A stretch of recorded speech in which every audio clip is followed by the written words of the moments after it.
मुहावरा दे दिया, पवित्र बनो योगी बनो। क्या मुहावरा दिया?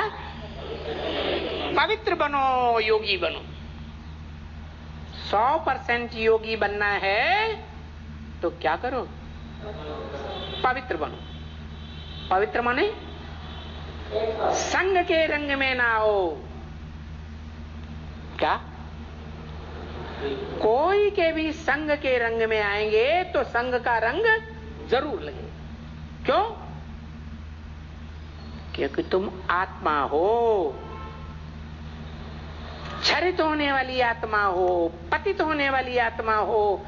संग के रंग का प्रभाव तुम्हारे ऊपर जरूर पड़ता है।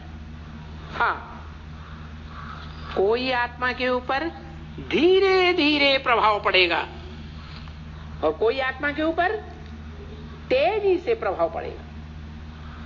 ये भी हिसाब है, कर्मों की गुह्य गति है। कोई भी कर्म तीव्र गति से किया जाएगा तो उसका फल तुरंत मिलता है।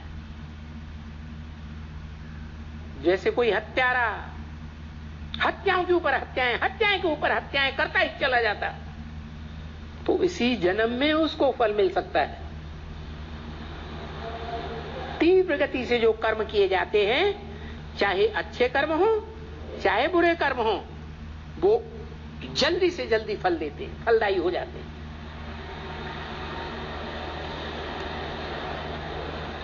और जो कर्म धीमी गति से किए जाते हैं, चाहे पुरुषार्थ हो चाहे याद का पुरुषार्थ हो,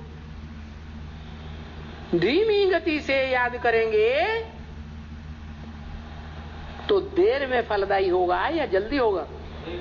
देर में फलदायी होता है। तो जन्म मरण के चक्र में आने वाली तुम आत्माओं के बीच में वो कहता है, एक आत्मा ऐसी है जो तीव्र पुरुषार्थी है।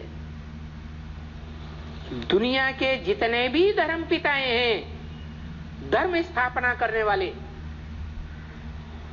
उनमें वो अव्वल नंबर धर्म स्थापक पिता है अल्लाह अव्वल दीन। अव्वल नंबर का दीन अर्थात धर्म स्थापन करने वाला। अव्वल नंबर का धर्म है स्वधर्म। स्व माने आत्मा। कौन सा धर्म? आत्मा के धर्म में स्थिर रहना चाहिए। कुछ भी करो, आत्मा के धर्म में स्थिर रहो। माने आत्मा की स्मृति की धारणा करो।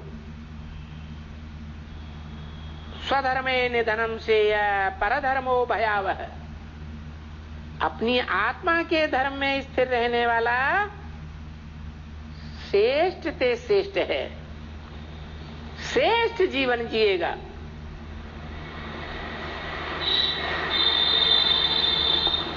आत्मा के अलावा किसी और की स्मृति करेगा तो भ्रष्ट बनेगा। क्या? इस शरीर में क्या श्रेष्ठ है? आत्मा ही श्रेष्ठ है।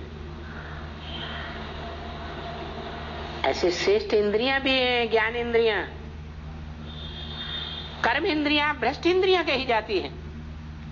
लेकिन ज्ञानेंद्रियों में भी सबसे श्रेष्ठ इंद्रिय आंख।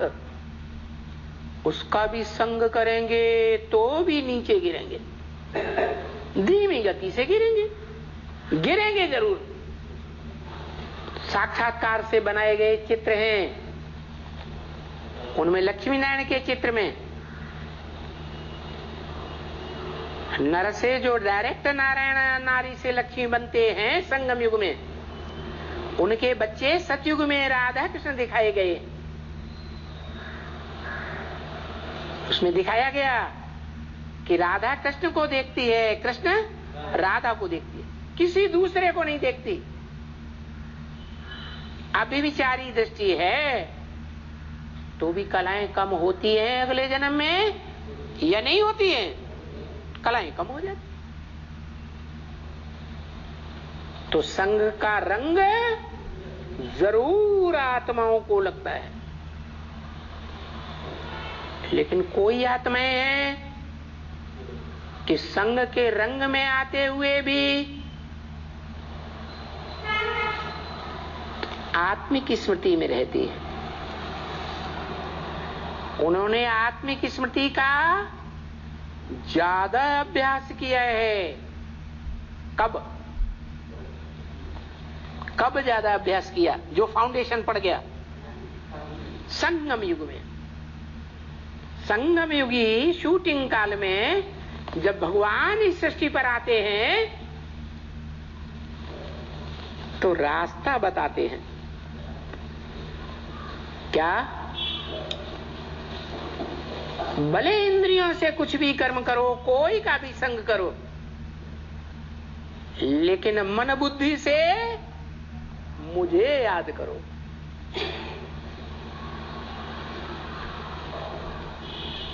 मुझे का मतलब ये नहीं है मैं ऊपर ही बैठा रहता हूं।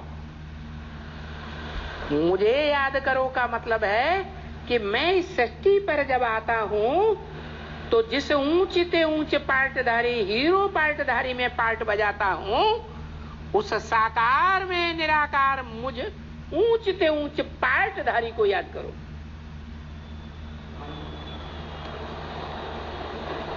तो तुम्हारे ऊपर इंद्रियों के संग का कोई रंग नहीं लगेगा।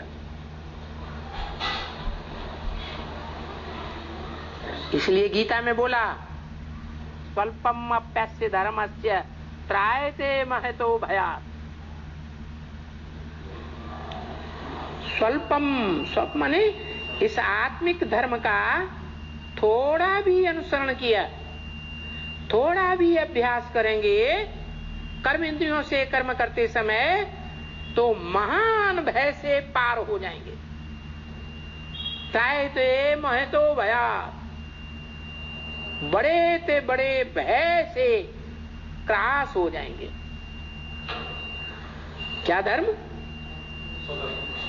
स्वधर्म, आत्मा की स्मृति का धर्म।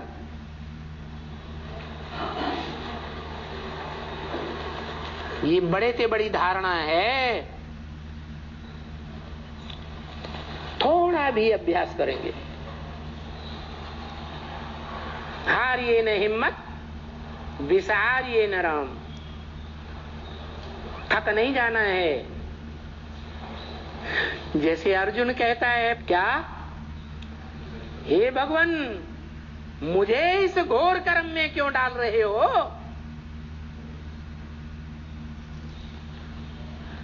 तो भगवान कहते हैं कठिन को सहज बनाने वाला कौन है? भगवान।